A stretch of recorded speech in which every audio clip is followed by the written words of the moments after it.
ഹരേ ഹരേ രാമ രാമ രാമ ഹരേ ഹരേ ഹരേ കൃഷ്ണ കൃഷ്ണ കൃഷ്ണ ഹരേ രാമ രാമ രാമ ഹരേ ഹരേ ഹരേ കൃഷ്ണ കൃഷ്ണ കൃഷ്ണ ഹരേ രാമ രാമ രാമ ഹരേ ഹരേ ഹരേ കൃഷ്ണ കൃഷ്ണ കൃഷ്ണ ഹരേ രാമ രാമ രാമ ഹരേ ഹരേ ഹരേ കൃഷ്ണ കൃഷ്ണ കൃഷ്ണ ഹരേ രാമ രാമ രാമ ഹരേ ഹരേ ഹരേ കൃഷ്ണ ഹരേ കൃഷ്ണ കൃഷ്ണ ഹരേ ഹരേ കൃഷ്ണ മാതാജി.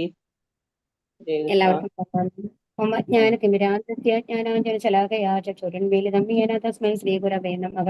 ശ്രീ ചൈതന്യ മനോഭീഷ്ടം സ്ഥാപിതം മേന ഭൂതലേ സ്വയം രൂപ കഥാമഹ്യം ദദാതി സുഭദ്രേകം വന്ദേഹം ശ്രീഗുരോ ശ്രീയുതകമലം ശ്രീഗുരും വൈഷ്ണവാഞ്ച ശ്രീരൂപം സാഗ്രജാതം സാഗണരഘുനാഥാനിധം താം സജീവം സാദ്വൈതം സാവധൂതം പരിജനസഹിതം ശ്രീകൃഷ്ണ ചൈതന്യദേവം ശ്രീരാധാകൃഷ്ണപാദാൻ സഗണലളിതാ ശ്രീവിശാഖാനിധംശ്ച ഹേ കൃഷ്ണ കരുണാ സിന്ധോ ദീനബന്ധോ ജഗത്പദേ ഗോപേശ ഗോപികാ കാന്ത രാധാ കാന്ത നമോസ്തുതേ തപ്ത കാഞ്ചന ഗൗരാംഗീ രാധേ വൃന്ദാവനേശ്വരി വൃഷഭാനുസുതേ ദേവി പ്രണമാമി ഹരിപ്രിയേ പഞ്ചാകൽപതരുഭ്യശ്ച കൃഷ്ണസിന്ധുഭ്യേവ ച പതിതാനാം പാവനേഭ്യോ വൈഷ്ണവേഭ്യോ നമോ നമഃ.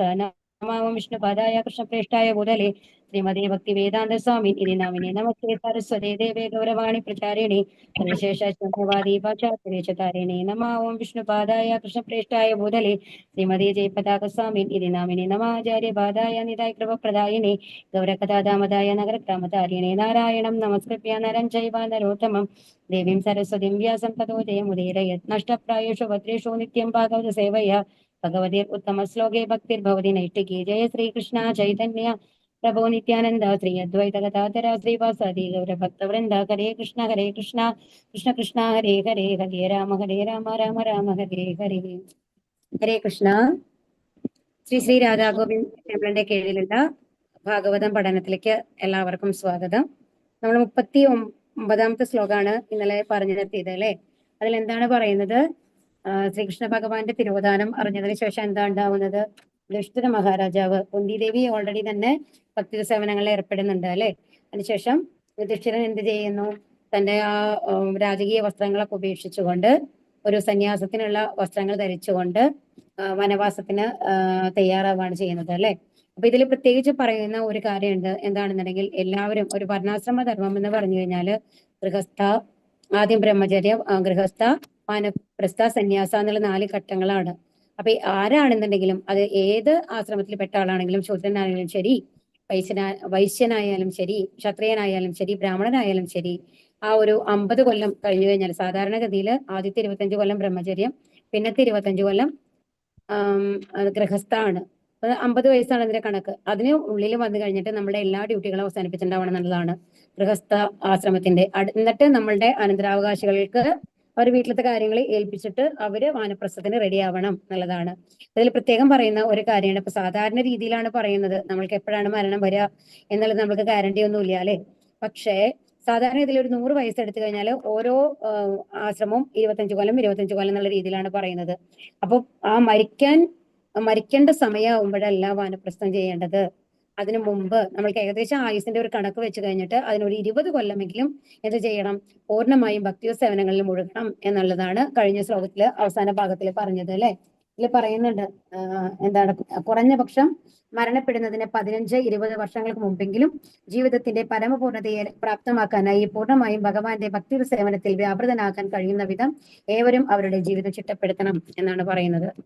ഇത് നമ്മൾക്കും വേണ്ടിയുള്ള ഒരു ഉപദേശമാണ്. അപ്പൊ അവസാനം വരയ്ക്കും ഭൗതികതയിൽ മുഴുകി ആസ്വദിക്കണം എന്നുള്ളതിൽ നിന്ന് മുഴുകി ശരീരത്തിന്റെ ആസ്വാദനത്തിൽ മുഴുകി ഒരു മൃഗതുല്യമായിട്ട് ജീവിതം അവസാനിപ്പിക്കരുത് എന്നുള്ളതാണ് ഇവിടെ നമ്മൾക്കുള്ള ഉപദേശം. എന്താണ്? അവസാന കാലങ്ങളിലെങ്കിലും കുറച്ചു കാലങ്ങളിലും പൂർണ്ണമായും ഭഗവാനിൽ സമർപ്പിച്ചുള്ള ഒരു ജീവിതമായിരിക്കണം എല്ലാവർക്കും വേണ്ടത് എന്നാണ് ഇവിടെ പറയുന്നത് കേട്ടോ. ഈ ശ്ലോകം 40. ഓം നമോ ഭഗവതേ വാസുദേവായ, ഓം നമോ ഭഗവതേ വാസുദേവായ, ഓം നമോ ഭഗവതേ വാസുദേവായ. ചൊല്ലിക്കൊള്ളൂ കേട്ടോ. ഓം നമോ ഭഗവതേ വാസുദേവായ, ഓം നമോ ഭഗവതേ വാസുദേവായ. വിസൃജ്യ തത്ര തത്സർവം വിസ്മൃതസർവം കുലവലയാധികം കുലവലയാധികം നിർമ്മമോ നിരഹങ്കാരക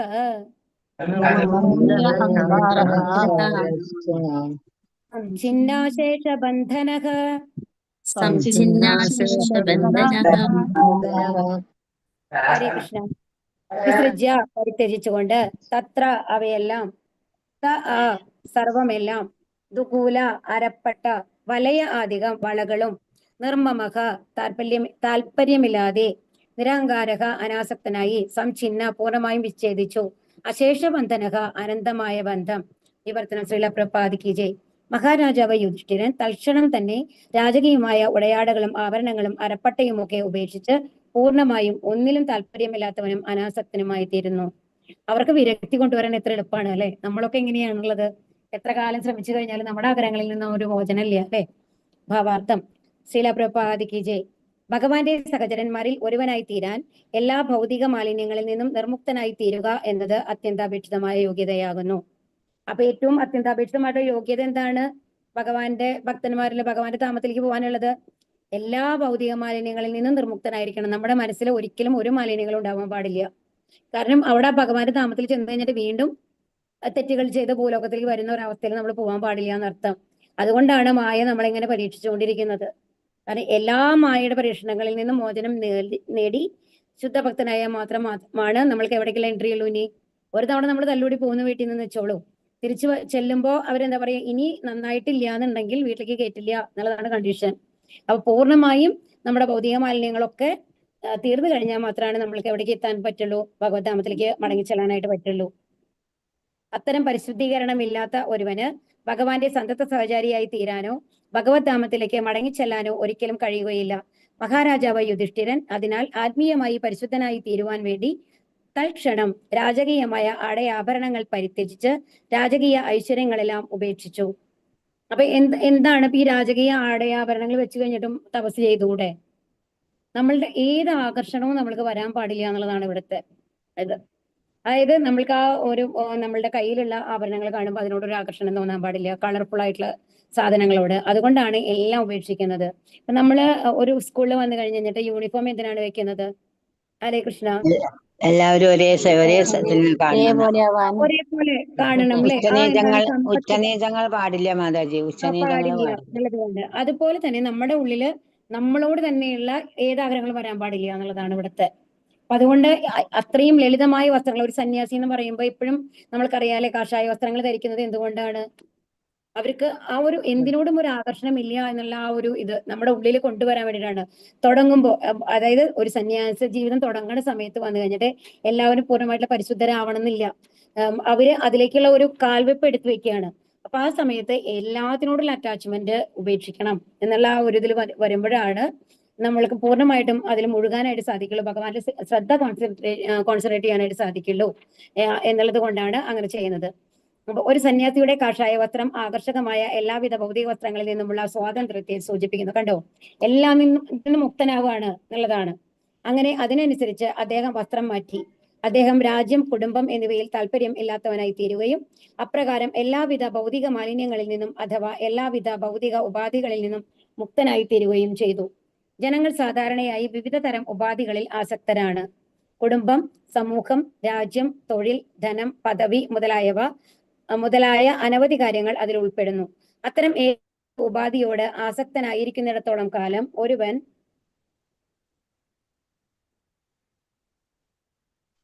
ഭൗതികമായി അശുദ്ധനാണെന്ന് കരുതപ്പെടുന്നു.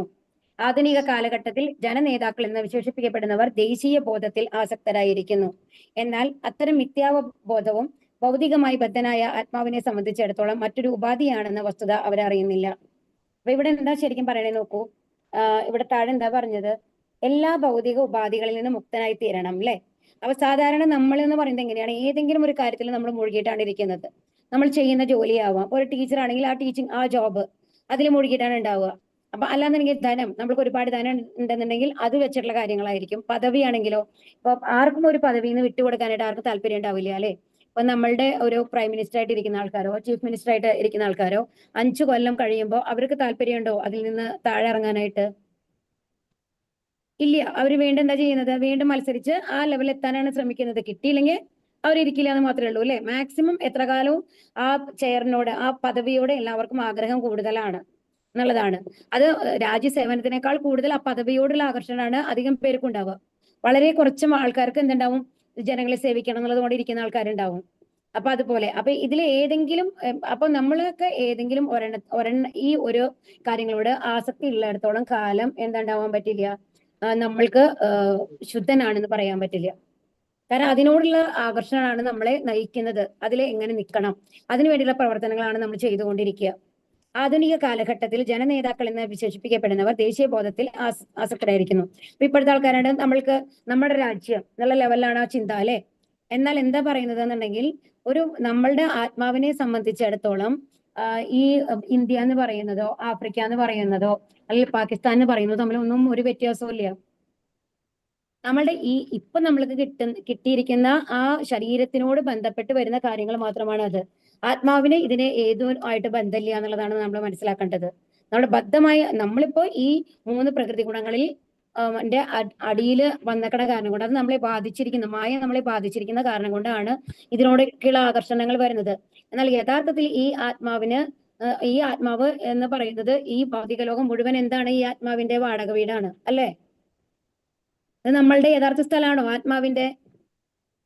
അല്ല. അല്ല. നമ്മളുടെ യഥാർത്ഥ സ്ഥലം എന്ന് പറഞ്ഞാൽ ആത്മീയധാമാണ്, ഭഗവാന്റെ ധാമാണ്. അപ്പൊ നമ്മള് എന്തുകൊണ്ടൊക്കെയോ കലഹിച്ചുകൊണ്ടോ ചില തെറ്റിദ്ധാരണകൾ പുറത്ത് നമ്മൾക്ക് എൻജോയ് ചെയ്യണം, ആസ്വദിക്കണം എന്നുള്ള കാരണങ്ങൾ കൊണ്ടൊക്കെ നമ്മളിവിടെ വന്ന് എത്തിപ്പെട്ടേക്കാണ് ഇതില്. പക്ഷെ നമ്മൾ എന്താണ് വിചാരിക്കുന്നത്? ഇതാണ് നമ്മളുടെ ലോകം, ഇത് എല്ലാം നമ്മളുടെ കൺട്രോളിലാണ് എന്ന് വിചാരിക്കുകയാണ്. അതാണ് ഇവിടെ പറയുന്നത്. അത്തരം മിഥ്യാവബോധവും ഭൗതികമായ ബദ്ധനായ ആത്മാവിനെ സംബന്ധിച്ചിടത്തോളം മറ്റൊരു ഉപാധിയാണ്, നമുക്ക് നഷ്ടപ്പെടുന്ന കാര്യമാണ്. നമ്മൾക്ക് സ്ഥിരമായിട്ട് ലഭിക്കുന്ന കാര്യമല്ല. ഈ ഭൗതിക ലോകത്തിലെ എല്ലാം ശാശ്വതമല്ല. എപ്പോ വേണമെങ്കിലും നമുക്ക് തിരിച്ചു പോകേണ്ടി വരും അല്ലെ? നമ്മളുടെ കാലം കഴിഞ്ഞു കഴിഞ്ഞാൽ നമ്മൾ അപ്പൊ ഇവിടുന്ന് പടി ഇറങ്ങണം. അത് അടുത്ത നിമിഷമാവാം, 2 കൊല്ലം കഴിഞ്ഞിട്ടാവാം, 10 കൊല്ലം കഴിഞ്ഞിട്ടാവാം, എപ്പോ വേണമെങ്കിലും നമ്മൾക്ക് ഇറങ്ങണം. അപ്പൊ അതുകൊണ്ട് ഇതൊന്നും നമ്മളുമായിട്ട് ബന്ധപ്പെട്ട കാര്യങ്ങളല്ല യഥാർത്ഥത്തില്. ഭഗവത് ധാമത്തിലേക്ക് മടങ്ങി ചെല്ലുന്നതിന്റെ യോഗ്യനായി തീരുവാൻ കഴിയുന്നതിന് മുമ്പ് അത്തരം ഉപാധികളെ ഒരുവൻ ഉപേക്ഷിക്കേണ്ടതായുണ്ട്. അപ്പൊ ഈ ആഗ്രഹങ്ങളൊക്കെ നമ്മൾ ഉപേക്ഷിച്ചാൽ മാത്രമാണ് നമ്മൾക്ക് എവിടേക്ക് പോകാൻ പറ്റുള്ളൂ? ഭഗവാന്റെ അടുത്തേക്ക് പോകാൻ പറ്റുള്ളൂ. ഭഗവത് ധാമ ഇപ്പൊ നമ്മള് ഒരു വാടക വീട്ടിൽ താമസിക്കുകയാണെന്ന് വെച്ചോളൂ. ഓക്കെ, നമ്മള് ആ വാടക വീട്ടിന് നമ്മൾ വാടക കൊടുക്കണം ഓരോ മാസം അല്ലേ? നമ്മള് ആ വാടക വീട്ടില് വാടക കൊടുത്ത് അതിന്റെ കുടിശ്ശികയൊക്കെ തീർക്കാണ്ട് ആ വീടിന്റെ ഉടമസ്ഥൻ നമ്മളെ പോവാൻ വിടുവോ? ഇല്ല ഇല്ല ഇല്ല. നമ്മളെ പൈസ കിട്ടാണ്ട് നമ്മളെ പുറത്തേക്ക് വിടില്ല അല്ലെ അവര്. അങ്ങനെയാണ് കാര്യം. അപ്പൊ അതുപോലെ തന്നെയാണ്. അപ്പൊ ഇവിടുത്തെ ഭൗതിക ആകർഷണങ്ങൾ എന്നൊക്കെ പറയുന്നതൊക്കെ നമ്മുടെ കുടിശ്ശികകളാണ്. ഇതുപോലത്തെ ഒരു വാടക വീട്ടിലത്തെ കുടിശ്ശികയാണെന്ന് വിചാരിച്ചോളൂ. അത് മുഴുവൻ തീർത്താൽ മാത്രമാണ് നമ്മൾക്ക് എവിടേക്ക് പോകാൻ പറ്റുള്ളൂ? നമ്മുടെ വീട്ടിലേക്ക് തിരിച്ചു പോകാൻ പറ്റുള്ളൂ. മനസ്സിലാവുണ്ടോ? അതാണ്. അപ്പൊ ഈ ഭൗതിക ആഗ്രഹങ്ങളും ആകർഷണങ്ങളൊക്കെ എന്താണ്? നമ്മുടെ ഈ വാടക വീടുമായിട്ട് നമ്മൾ വാടക വീടിന്റെ ഉടമസ്ഥനുമായിട്ടുള്ള നമ്മുടെ കടമകളാണ്. അത് നമ്മൾ തീർക്കണം. അതായത് ഇവിടെ നമ്മൾക്ക് എങ്ങനെയാണ് വേണ്ടതെന്നുണ്ടെങ്കിൽ ഈ ഭൗതിക ആഗ്രഹങ്ങളൊക്കെ ഉപേക്ഷിക്കണം, നമ്മൾക്ക് വിരക്തി വരണം. അതാണ് നമ്മുടെ കുടിശ്ശിക തീർക്കൽ എന്ന് പറയുന്നത് ഇവിടെ. ദേശീയ ബോധത്തിൽ ജീവൻ ത്യജിക്കുന്ന അത്തരം വ്യക്തികളെ മൂഢന്മാർ ആരാധിക്കുന്നു. പക്ഷെ അഭിതമുള്ള ദേശീയ ബോധം കൂടാതെ ഇഹലോകം വെടിയാൻ സ്വയം സജ്ജനായ ഒരു രാജാവായ ദൃഷ്ടാന്തം ഇവിടെ കാണാം. ഇവിടെ എന്താ പറയുന്നത്? അപ്പൊ ഇവിടെ ഇപ്പൊ യുധിഷ്ഠിരൻ വന്നു കഴിഞ്ഞിട്ട് അത്രയും ഈ ഭൂമി മുഴുവൻ അദ്ദേഹത്തിന്റെ രാജ്യമായിരുന്നു. അത് ഉപേക്ഷിക്കാനായിട്ട് 1 മിനിറ്റ് പോലും ആലോചിക്കേണ്ടി വന്നോ യുധിഷ്ഠിരന്? ഇല്ല അല്ലെ?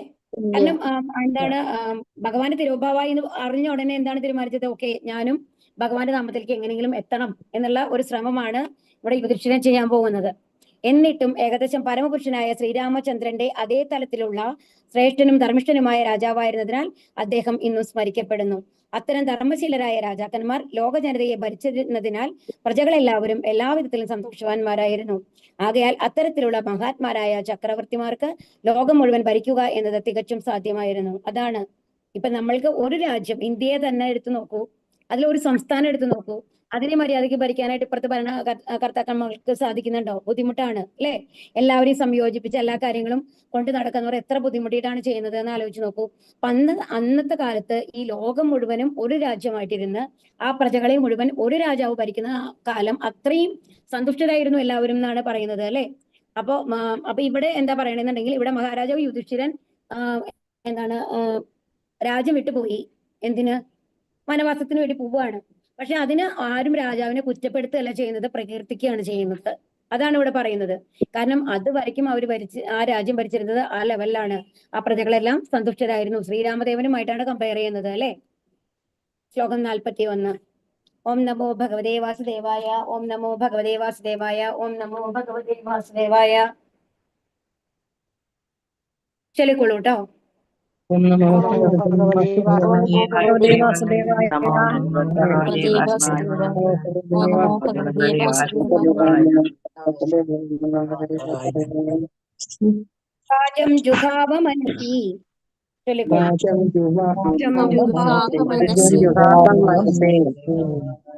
പ്രാണ ഇതരേ ച തം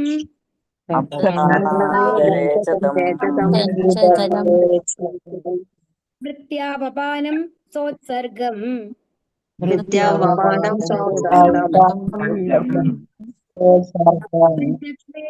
ജോഹവീത്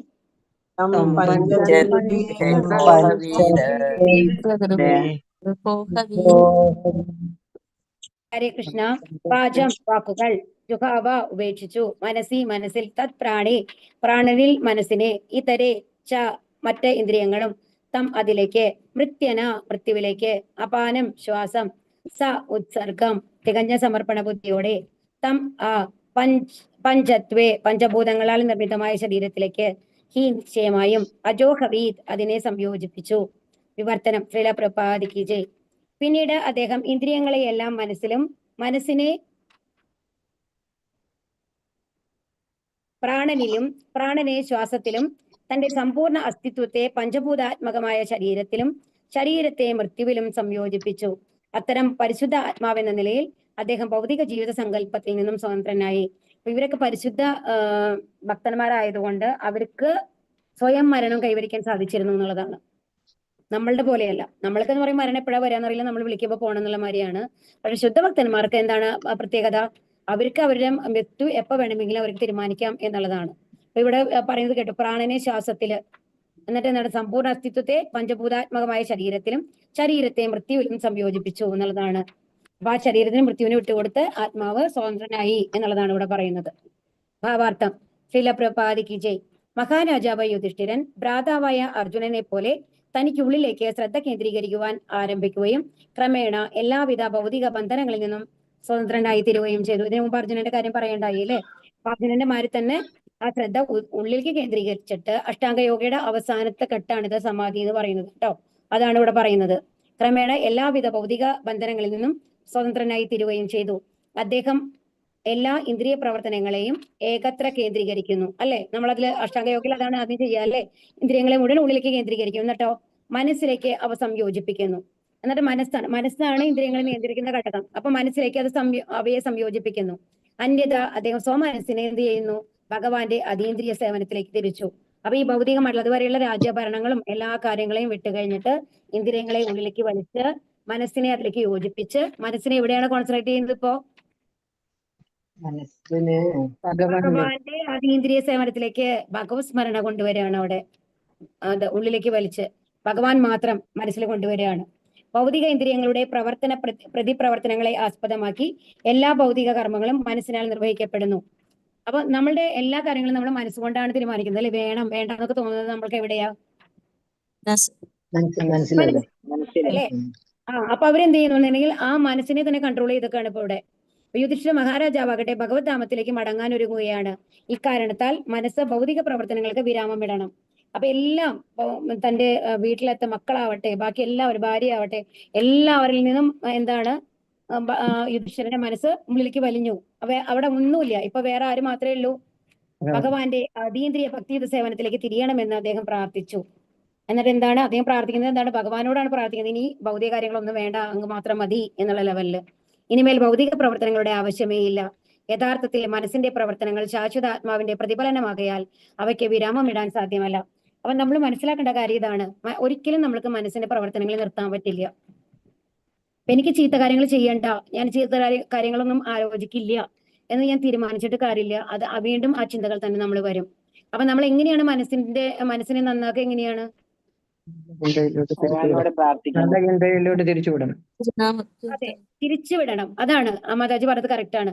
അതായത് നമ്മൾക്ക് ഒന്നിൽ നിന്ന് ഇപ്പൊ നമ്മൾ പഠിച്ചിട്ടുണ്ട് അല്ലെ, സയൻസിൽ പഠിച്ചിട്ടുണ്ട്.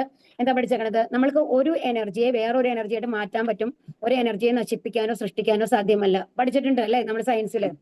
അതായത് മെക്കാനിക്കൽ എനർജി ആണെന്നുണ്ടെങ്കിൽ അതിനെ മെക്കാനിക്കൽ എനർജി ആക്കി മാറ്റാൻ പറ്റും. അതിന് ഏത് എനർജിയെങ്കിലും ആക്കിയിട്ട് മാറ്റാനാണ് നമ്മൾക്ക് പറ്റുള്ളൂ. അല്ലെങ്കിൽ ഇതിനെ വന്നിട്ട് നമുക്ക് ഇലക്ട്രിക്കൽ എനർജി ആയിട്ട് മാറ്റാൻ പറ്റും. പക്ഷെ ഒരിക്കലും ഒരു എനർജിയെ നമ്മൾക്ക് നശിപ്പിക്കാൻ സാധ്യമല്ല എന്നുള്ളതാണ്. അത് തന്നെയാണ് ഇവിടുത്തെ തത്വം എന്ന് പറയുന്നത്. നമ്മുടെ മനസ്സിനെ നിയന്ത്രിച്ചുകൊണ്ട് ഒരു സാധനം ഇല്ല, നമ്മൾക്ക് ഒരു ചിന്ത വരില്ല എന്നുള്ള ഒരു ലെവലിലേക്ക് നമുക്ക് കൊണ്ടുവരാൻ പറ്റില്ല. അപ്പൊ എന്താ ചെയ്യാൻ പറ്റുള്ളൂ? നമ്മുടെ ചിന്തകളെ മാറ്റാൻ പറ്റും, വേറെ ഒന്നിലേക്ക് കേന്ദ്രീകരിക്കാൻ പറ്റും. ഇവിടെ എന്താ ചെയ്യുന്നത്? ഭൗതിക ചിന്തകളെ മാറ്റിയിട്ട് അവിടെ എന്ത് ചിന്തകൾ കൊണ്ടുവരുന്നു? ഭഗവാന്റെ ചിന്തകളെ കൊണ്ടുവരുന്നു. ഭഗവാന്റെ അതീന്ദ്രിയ ഭക്തി സേവനമായി പരിവർത്തിപ്പിക്കാൻ കഴിയും. ഒരുവൻ ജീവശ്വാസത്തിന്റെ കളങ്കങ്ങൾ നീക്കി ജനമൃതികളുടെ ആവർത്തനമാകുന്ന മാലിന്യത്തിൽ നിന്നും മനസ്സിനെ സ്വതന്ത്രമാക്കുകയും പരിശുദ്ധമായ ആത്മീയ ജീവിതത്തിൽ സ്ഥാപിക്കുകയും ചെയ്യുമ്പോൾ മനസ്സിന്റെ ഭൗതിക നിരത്തിന് മാറ്റം സംഭവിക്കുന്നു. അപ്പൊ ഭൗതിക ചിന്തകൾ ഇല്ലാണ്ടാവും നമ്മൾക്ക്. മരണസമയത്തിലുള്ള മാനസികാവസ്ഥയുടെ ഫലമായി ഉണ്ടാകുന്ന ഭൗതിക ശരീരമാകുന്ന താൽക്കാലികമായ മൂർത്ത രൂപത്തിലാണ് എല്ലാം പ്രകടമാകുന്നത്. അപ്പൊ എന്താണെന്നുണ്ടെങ്കിൽ ഇപ്പൊ ഇതെല്ലാം നമ്മുടെ ശരീരവുമായി ബന്ധപ്പെട്ടിട്ടാണ് എല്ലാം നടക്കുന്നത് അല്ലെ. നമ്മൾക്ക് ആത്മാവിന് ഇപ്പൊ ഈ ഭൗതിക ലോകത്തിലെ ആത്മാവിന് തനി അസ്തിത്വം ഇല്ല. കാരണം ആത്മാവിന് തന്നെ നിൽക്കാൻ പറ്റുമോ ഭൗതിക ലോകത്തില്? ഇല്ല. ഒരു ഭൗതിക ശരീരം വേണം നമ്മൾക്ക്. അതുകൊണ്ടാണ് ഈ ഭൗതിക ലോകത്തിൽ നമുക്ക് ജീവിക്കാൻ വേണ്ടിയിട്ടാണ് ഈ ഭൗതിക ശരീരം, ഈ ഒരു സൂക്ഷ്മ ശരീരവും ഒരു സ്ഥൂല ശരീരവും ഒക്കെ നമ്മൾക്ക് തന്നിട്ടുള്ളത്. ആ ശരീരത്തിലാണ് നമ്മൾക്ക് മനസ്സിനെ അനുഭവിക്കാൻ സാധിക്കുന്നത് അല്ലേ? മനസ്സിലാവുന്നുണ്ടോ? അതാണ് ഇവിടെ പറയുന്നത്. ഭൗതിക ശരീരമാകുന്ന താൽക്കാലികമായ മൂർത്ത രൂപത്തിലാണ് എല്ലാം പ്രകടമാകുന്നത് അല്ലെ. നമ്മൾക്ക് എല്ലാം അറിയുന്നത് ആ ശരീരം വെച്ചിട്ടാണ്. എന്നാൽ ഭഗവാന്റെ അതീന്ദ്രിയ പ്രേമയുടെ സേവന പരിശീലനത്തിലൂടെ മനസ്സ് പരിശുദ്ധമായി തീരുകയും ഭഗവാന്റെ പാതാരമിത സേവനത്തിൽ സദാ വ്യാപൃതമായിരിക്കുകയും ചെയ്യുന്ന പക്ഷം മരണാനന്തരം എന്തുണ്ടാവുന്നു? മനസ്സ് മറ്റൊരു ഭൗതിക ശരീരം സൃഷ്ടിക്കുന്ന അവസരം മേലിൽ ഉണ്ടാക്കുന്നില്ല. അത് നമ്മൾ പൂർണ്ണമായിട്ടും ഭക്തിയിൽ എത്തിക്കഴിഞ്ഞു കഴിഞ്ഞാല് പിന്നെ നമ്മൾ എന്താണ്, വീണ്ടും ഒരു ശരീരത്തെ ആശ്രയിക്കേണ്ട ആവശ്യമില്ല എന്നർത്ഥം.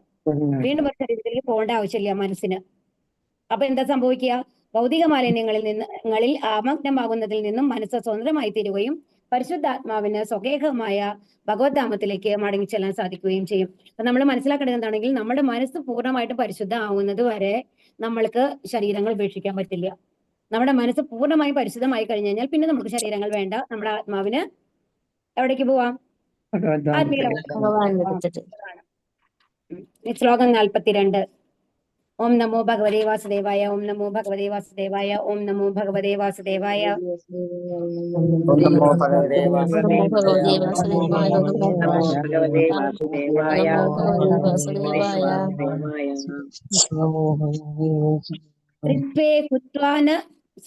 ത്രിത്വേ ഹുത്വാച്ച പഞ്ചത്വം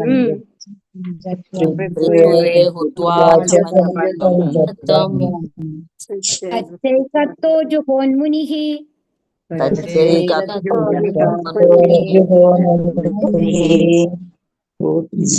സർവമാത്മന്യ ജുഹവീത്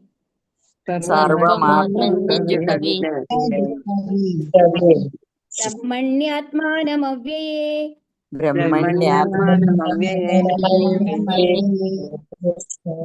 ഹരേ കൃഷ്ണ. ത്രിത്വേ ത്രിഗുണങ്ങളിലേക്ക്, ഹുത്വ സമർപ്പിച്ച ശേഷം, ച പഞ്ചത്വം പഞ്ചഭൂതങ്ങൾ, തത് ച ഏകത്വേ ഏകമായ അവിദ്യയിൽ, അജുഹോത് ലയിപ്പിച്ചു, മുനിഹി ധ്യാനനിരതനായ, സർവം സർവം ആത്മനി ആത്മാവിൽ, അജുഹവിത്ത് ഉറപ്പിച്ചു, ബ്രഹ്മണി ബ്രഹ്മത്തിൽ, ആത്മാനം ആത്മാവ്, അവ്യയേ വിനാശമില്ലാത്തതിനാൽ.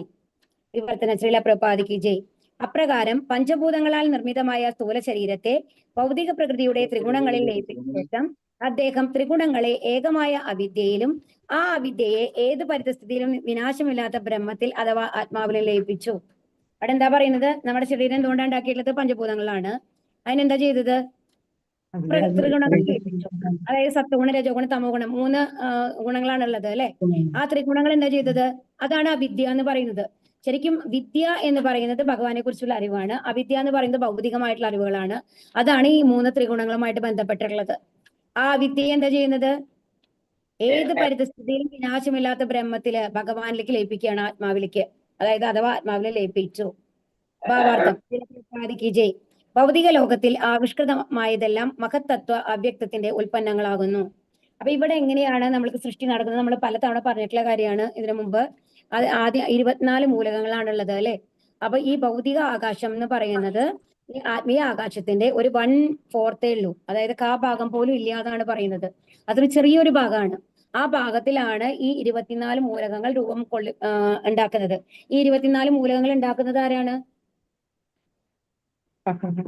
ഭഗവാന്. കാരണോദകസായി വിഷ്ണു അല്ലെങ്കിൽ മഹാവിഷ്ണു എന്ന് പറയുന്ന ആ വിഷ്ണുവിൽ നിന്നാണ് ഈ മൂലകങ്ങളുടെ ഉൽപ്പത്തി നടക്കുന്നത്. അതാണ് അൺമാനിഫെസ്റ്റഡ് എന്ന് പറയും. നമ്മള് എന്താ അതിന് മലയാളം കറക്റ്റ് ആയിട്ട് വരുന്നില്ല കേട്ടോ.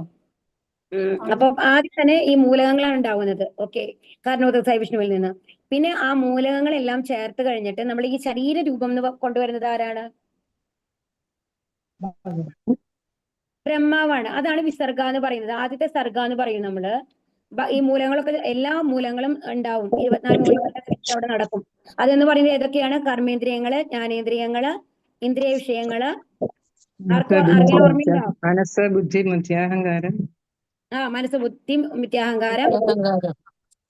പിന്നെന്താ വരുന്നത്? പഞ്ചഭൂതങ്ങള്. അതിന്റെ ഒപ്പം ത്രിഗുണങ്ങൾ വരും. ഇതൊക്കെ ചേർന്നാണ് 24 മൂലകങ്ങൾ എന്ന് പറയുന്നത്. അപ്പൊ ഇതൊക്കെ ഈ മൂലകങ്ങളൊക്കെ പാകത്തിന് കൊണ്ടുവരുന്നത് ആരാണ്? കാരണോദകസായി വിഷ്ണുവാണ്. അത് കഴിഞ്ഞു കഴിഞ്ഞിട്ട് പിന്നെ നമ്മളുടെ ഈ ശരീര രൂപങ്ങൾ, വിവിധ ജീവജാലങ്ങൾ ഗർഭോദകസായി വിഷ്ണുവിന്റെ അടുത്ത് വന്നിട്ടാണ് ഈ ജീവജാലങ്ങളുടെ സൃഷ്ടി വരുന്നത്. അത് നടക്കുന്നത് ബ്രഹ്മാവ് ത്രൂവാണ് വരുന്നത്. അപ്പൊ അത് കഴിഞ്ഞിട്ട് പിന്നെ ക്ഷീരോദകസായി വിഷ്ണുവായിട്ട് ഭഗവാൻ ഉള്ളിലേക്ക് വരുന്നു, ആത്മാവ് ഉള്ളിൽ വരുന്നു അല്ലെ? ഇതാണ് നമ്മുടെ സൃഷ്ടിയിൽ വരുന്നത്. അപ്പൊ ഇതാണ് ഈ 24 മൂലകങ്ങളെയൊക്കെ ചേർത്തിട്ട് പറയുന്നതാണ് മഹത്തത്വം എന്ന് പറയുന്നത് കേട്ടോ. അതിന്റെ കൂടെ കാലം എന്നുള്ള ഒരു ഘടകം കൂടി അതിൽ വരുന്നു മാത്രം. ഇനി നമ്മുടെ ഭൗതിക സൃഷ്ടിക്ക് ഗോചരമായ എല്ലാ കാര്യങ്ങളും അത്തരം വൈവിധ്യമാർന്ന ഭൗതിക ഉൽപ്പന്നങ്ങളുടെ കൂട്ടിക്കിഴക്കലുകളല്ലാതെ മറ്റൊന്നുമല്ല. അതായത് നമ്മുടെ കണ്ണിന് കാണുന്ന എല്ലാ കാര്യങ്ങളും എന്താണ്? ഈ 24 മൂലങ്ങളും ചേർത്തുണ്ടാക്കുന്ന വസ്തുക്കളും അതിൽ നിന്ന് നഷ്ടപ്പെടുന്നത്, വരുന്നത്, അങ്ങനത്തെ കാര്യങ്ങളാണ്. എന്നാൽ ജീവസത്ത അത്തരം ഭൗതിക ഉൽപ്പന്നങ്ങളിൽ നിന്ന് വ്യത്യസ്തനാണ്. എന്നാൽ നമ്മുടെ ആത്മാവോ അത് ഭഗവാന്റെ അംശമാണ്. ഈ ഭൗതിക പ്രകൃതിയുമായിട്ട് യാതൊരു ബന്ധവുമില്ല എന്നുള്ളതാണ്. ഭഗവാന്റെ നിത്യസേവകൻ എന്ന തന്റെ ശാശ്വത സ്വരൂപത്തെക്കുറിച്ചുള്ള ജീവസത്തയുടെ വിസ്മൃതിയും ഭൗതിക പ്രകൃതിയെ അടക്കി ഭരിക്കുന്നവനാണ് താനെന്ന മിഥ്യാധാരണയുമാണ് മനസ്സ് ഭൗതികമായി ബാധിക്കപ്പെടുന്നതിനുള്ള 2 മുഖ്യ കാരണങ്ങൾ. അപ്പൊ നമ്മൾക്ക് ഈ 3 ത്രിഗുണങ്ങൾ നമ്മളെ ബാധിക്കാനുള്ള കാരണങ്ങൾ എന്തൊക്കെയാണ് ഇവിടെ പറയുന്നത്? നമ്മള് ഭഗവാന്റെ നിത്യസേവകൻ നമ്മൾ മറന്നുപോയി. ഭഗവാന് നമ്മളുമായിട്ടുള്ള ബന്ധം മറന്നുപോയി. പിന്നെ നമ്മൾ എന്താ വിചാരിക്കുന്നത്? ഈ എസ്പെഷ്യലി നമ്മൾ മനുഷ്യരായതുകൊണ്ട് നമ്മളുടെ ധാരണ എന്താണ്? ഈ ഭൗതിക പ്രകൃതിയെ മുഴുവൻ നിയന്ത്രിക്കുന്നത് ആരാണെന്നാണ്? നമ്മളാണെന്നാണ് അല്ലെ? ഏതെങ്കിലും മൃഗങ്ങളെയൊക്കെ നമ്മൾ വില വെക്കാറുണ്ടോ?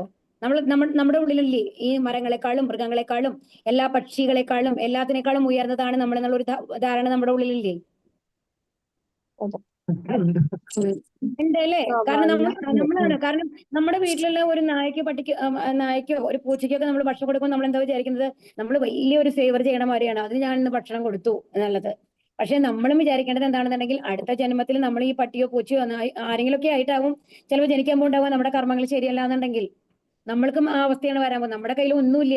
ഈ ഒരു കുറച്ചു കാലത്തെ ഒരു 60 കൊല്ലോ 70 കൊല്ലോ നമ്മൾക്ക് ലഭിക്കുന്ന ഒരു ശരീരത്തിന് വെച്ചിട്ടാണ് നമ്മൾ ഇത്രയും അഹങ്കരിക്കുന്നത്. അപ്പൊ അതിലെ ബുദ്ധി തരുന്നത്, അത് നമ്മൾക്ക് ആ ജീവനെ നിലനിർത്താനുള്ള വായു തരുന്നത്, വെള്ളം തരുന്നത്, ഭക്ഷണം തരുന്നത് എല്ലാം ഭഗവാനാണ്. നമ്മുടെ കയ്യിൽ ഒന്നുമില്ല. എന്നിട്ട് പോലും നമ്മൾക്ക് അത്രയും അഹങ്കാരമാണ് അല്ലെ? അപ്പൊ ഈ 2 കാരണങ്ങളാണ് നമ്മള് ഭൗതികമായിട്ട് ബാധിക്കപ്പെടുന്നതിനുള്ള കാരണങ്ങൾ. ഇക്കാരണങ്ങൾ അവൻ മിഥ്യയായ ആസ്വാദനത്തിന്റെ ജീവിതത്തിലേക്ക് പ്രവേശിക്കുവാൻ നിർബന്ധിതനാകുന്നു. ഒപ്പം അതിന് അനുബന്ധമായി ഭൗതിക ശക്തികൾ ഉൽപ്പാദിപ്പിക്കപ്പെടുകയും ചെയ്യുന്നു. അങ്ങനെ പഞ്ചഭൂത നിർമ്മിതമായ സ്ഥൂല ശരീരം സൃഷ്ടിക്കപ്പെടുന്നു. അല്ലെ? അപ്പൊ നമ്മൾ എന്താണ് ഭൗതിക ശക്തികൾ? നമുക്ക് ആദ്യം 24 മൂലകൾ കൂട്ടിയിട്ട് എന്ത് ലഭിക്കും? പഞ്ചഭൂത നിർഭരമായിട്ടുള്ള സ്ഥൂല ശരീരം ലഭിക്കും. ഈ പ്രക്രിയയെ മഹാരാജാവ് യുധിഷ്ഠിരൻ കീഴ്മേൽ തിരിക്കുകയും ശരീരത്തിലെ പഞ്ചഭൂതങ്ങളെ ഭൗതിക പ്രകൃതിയുടെ ത്രിഗുണങ്ങളിൽ വിലയിപ്പിക്കുകയും ചെയ്തു. അപ്പൊ ഈ ലാസ്റ്റ് ഇത് ഭയങ്കര ഇൻട്രസ്റ്റിംഗ് ആയിട്ടൊരു ഭാഗമാണ് കേട്ടോ. അപ്പൊ ഇപ്പോൾ യുധിഷ്ഠിരൻ എന്താ ചെയ്യുന്നത്? ഈ പഞ്ചഭൂത നിർമ്മിതമായിട്ട് നമ്മുടെ ശരീരത്തിനെ മുഴുവൻ തിരിച്ചിട്ട് എന്തായി പഞ്ചഭൂതങ്ങളാക്കി മാറ്റി.